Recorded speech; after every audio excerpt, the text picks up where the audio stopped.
Live na. Good morning, everyone.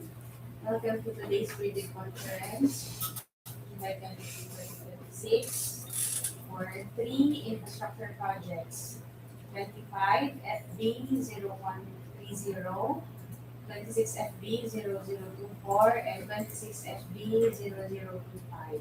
Let's first determine if we have a quorum. So present today are the following: Ursuli, Maria Cristina Agricola, the Bank Vice Chairperson; Mr. Richard Jesus, Bank Member; Engineer Agnes Pasua, Bank Member; Engineer Christina Marileti, Bank Member; the Head of the Bank Secretariat, Engineer Maria Joy Samudio; a member of the Bank Secretariat, Engineer Ryan Francisco Nieca; a member of the BAC DPWH, Engineer Ruth Urial, and a representative from the Highly Design Section, Architect Alfred Archanga.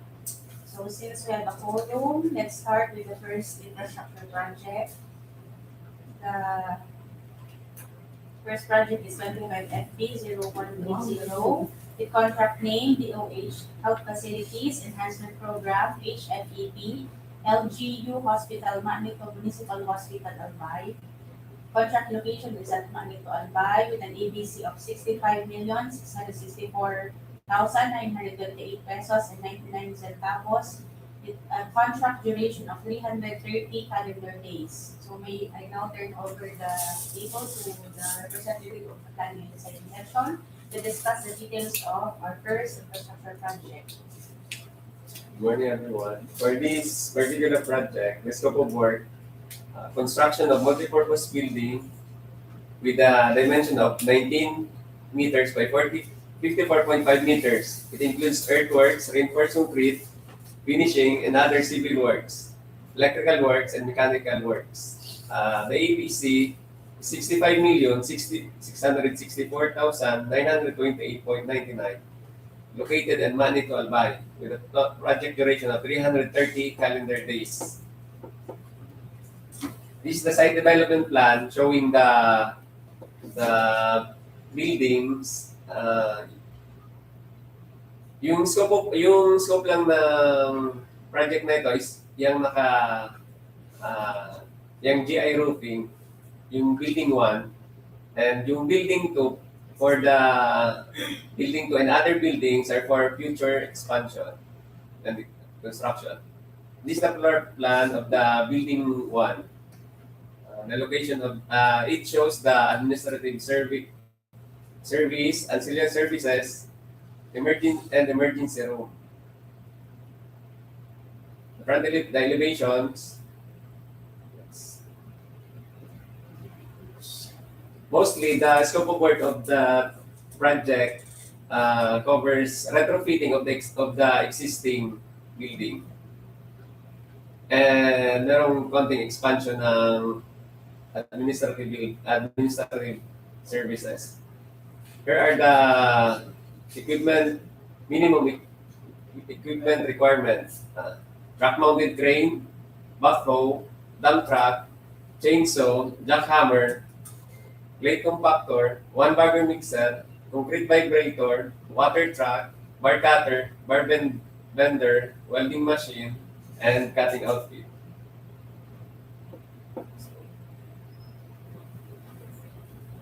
That's it. Are there any questions or clarifications that you need? So let's proceed to the second project, 26 FB 0024, the contract name, Convergence and Special Support Program, Basic Infrastructure Program, BIP, Multipurpose Buildings, Facilities to Support Social Services, Construction of Multipurpose Building, Barangay Tinago, Camalig, Albay.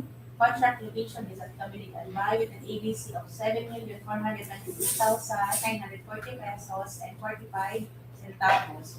The contract duration of 150 calendar days. So please discuss the details. For this project, the scope of work, construction of multipurpose building with dimensions of 15 meters by 20 meters. It includes earthworks, reinforced concrete, electrical works, finishing, and other civil works. It is located besides the Mises building.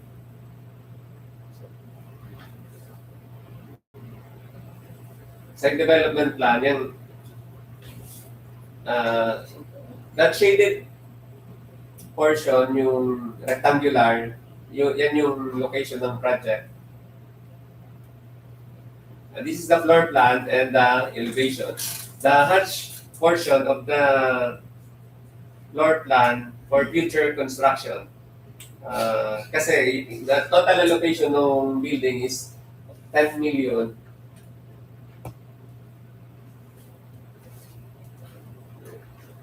For that elevation, yung hatch area not included just for this particular project, not part of the project.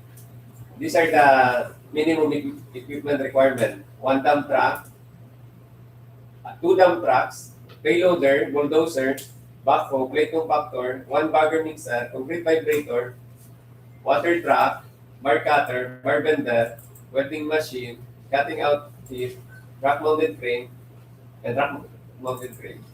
Good, sir. Are there any clarifications regarding this particular budget? So, there being none, let's proceed to the last project. 26 FB 0025, with contract name, organizational outcome 1, ensure safe and reliable national road system asset preservation program, preventive maintenance, secondary roads, Legazpi City, Punta Road, K0571 plus 226 to K0572 plus 861. Contract location is at Manito, Albay with an ABC of 97,887,287 pesos and 22 centavos and a contract duration of 99 calendar days. Please discuss the details of this project.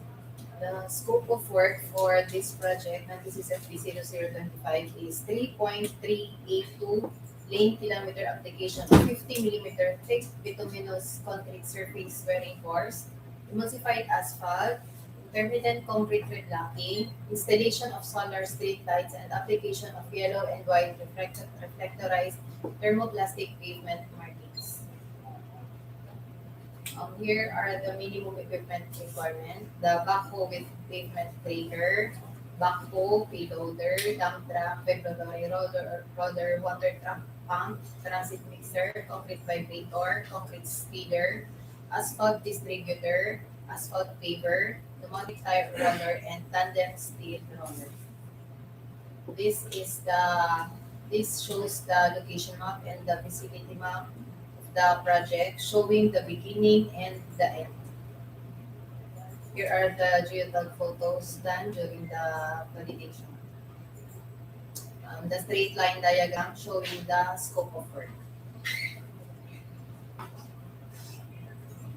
And this is the typical section with asphalt overlay and the reblocking.